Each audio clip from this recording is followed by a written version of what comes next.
et pratiquant avec les régions, avec les élus, je sens qu'il y a un manque de coordination avec les institutions européennes pour qu'on puisse mieux répondre aux appels et aux spécificités pour répondre à notre avenir de chaque région.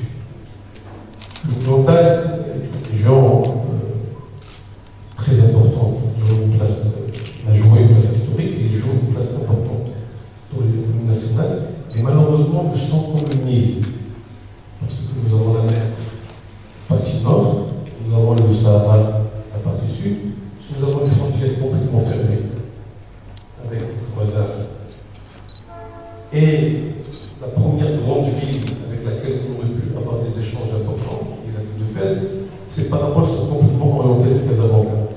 Donc on peut comparer l'économie de l'oriental comme l'économie des îles, mais lorsqu'on voit les îles telles que le Japon, telles que l'Angleterre, telles que la Corse et d'autres, au contraire, une île, il y a une force intérieure pour qu'on puisse s'autogérer.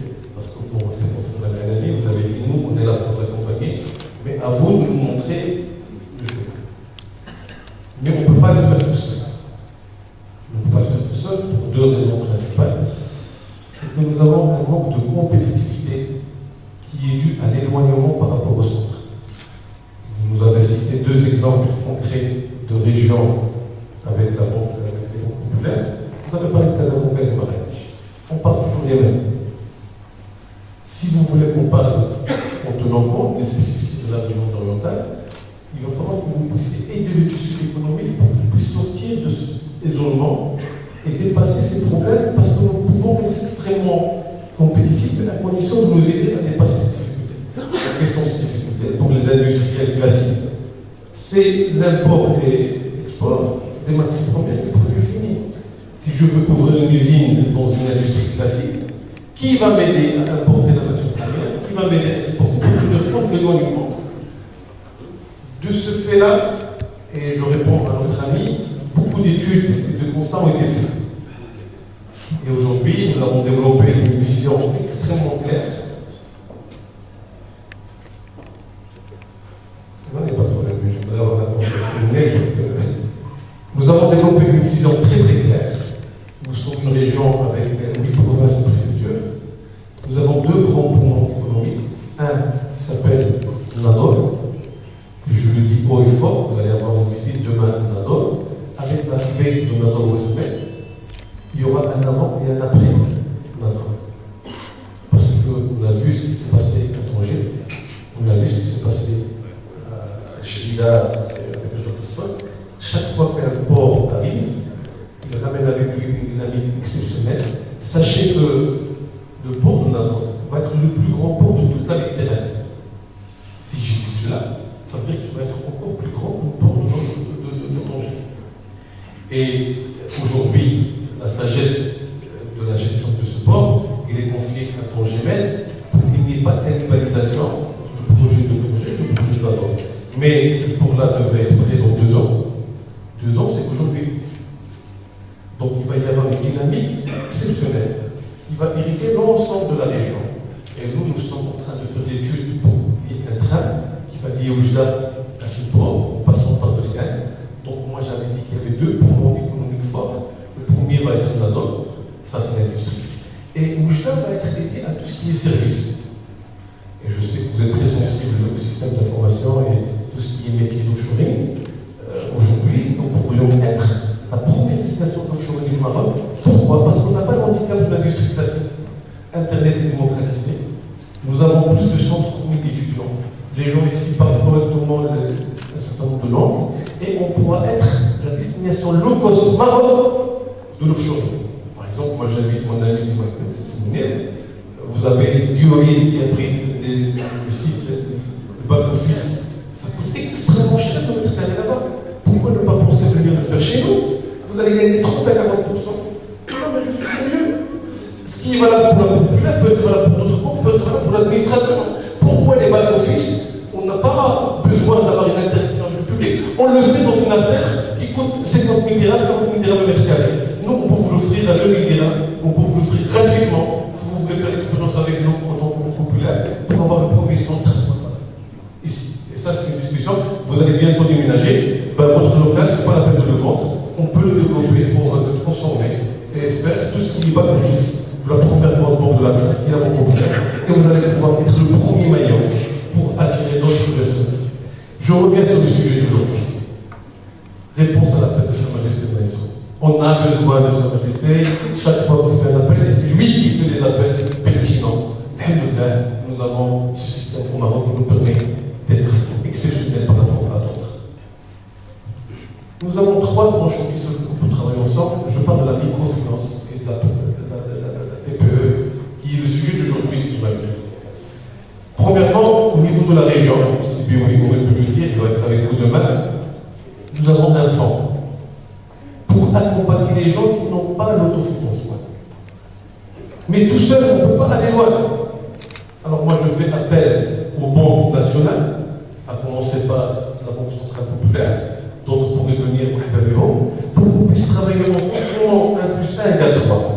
Comment vous, avec vos technicités, avec la Fondation Banque Populaire qui porte aujourd'hui un nom, et j'ai un hommage particulier pour Moustapha, puis d'où j'ai travaillé dans une autre époque. J'étais à l'époque à la tête du Centre régional d'investissement de Casablanca en 2002, et la Fondation est encore à ses débuts, et on a beaucoup fait. Et j'avoue que lorsque je vois aujourd'hui 26 milliards de chiffre d'affaires, c'est la moitié du projet PRTTS, le fameux projet national de 50 milliards de dirhams. Donc vous avez fait plus que la moitié. C'est-à-dire que c'est énorme ce qui a été fait en si peu de temps à travers la Fondation Populaire.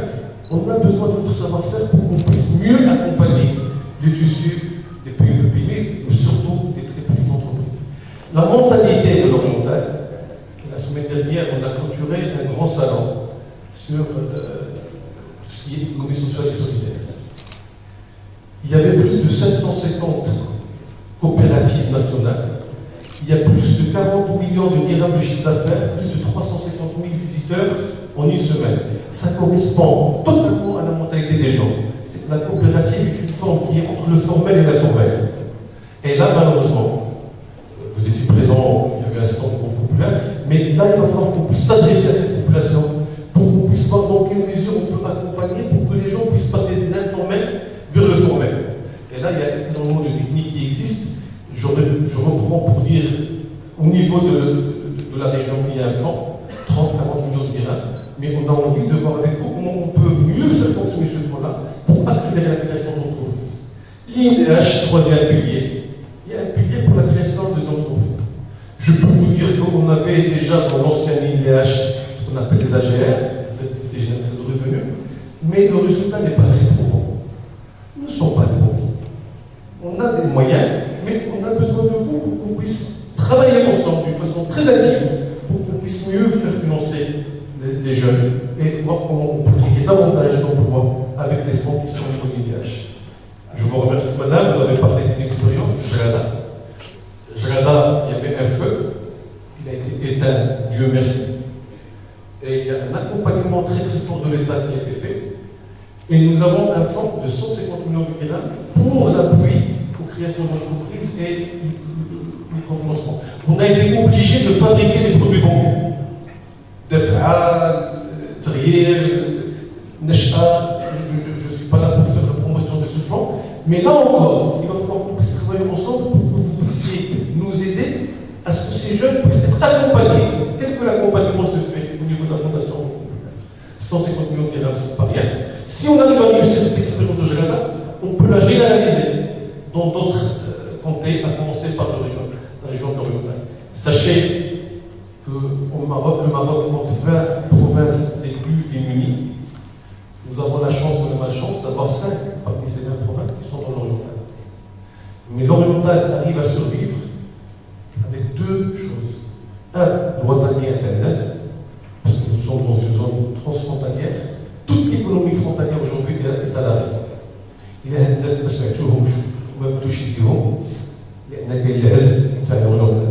mais il faut que vous puissiez comprendre avec nos institutions que vous avez l'obligation, je le dis parce que je connais la Banque Populaire de façon assez profonde, de nous accompagner parce que vous êtes la première banque sur laquelle nous, on peut compter pour accompagner ces jeunes.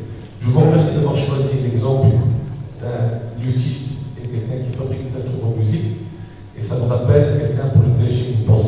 serait lui. Parce que sa musique a accompagné toutes les musiques d'attente de la populaire de prix. Vous savez, je ne sais pas si vous avez changé, là c'est toujours le cas. Donc il n'est plus des nôtres. Donc j'ai une pensée pour ce grand artiste.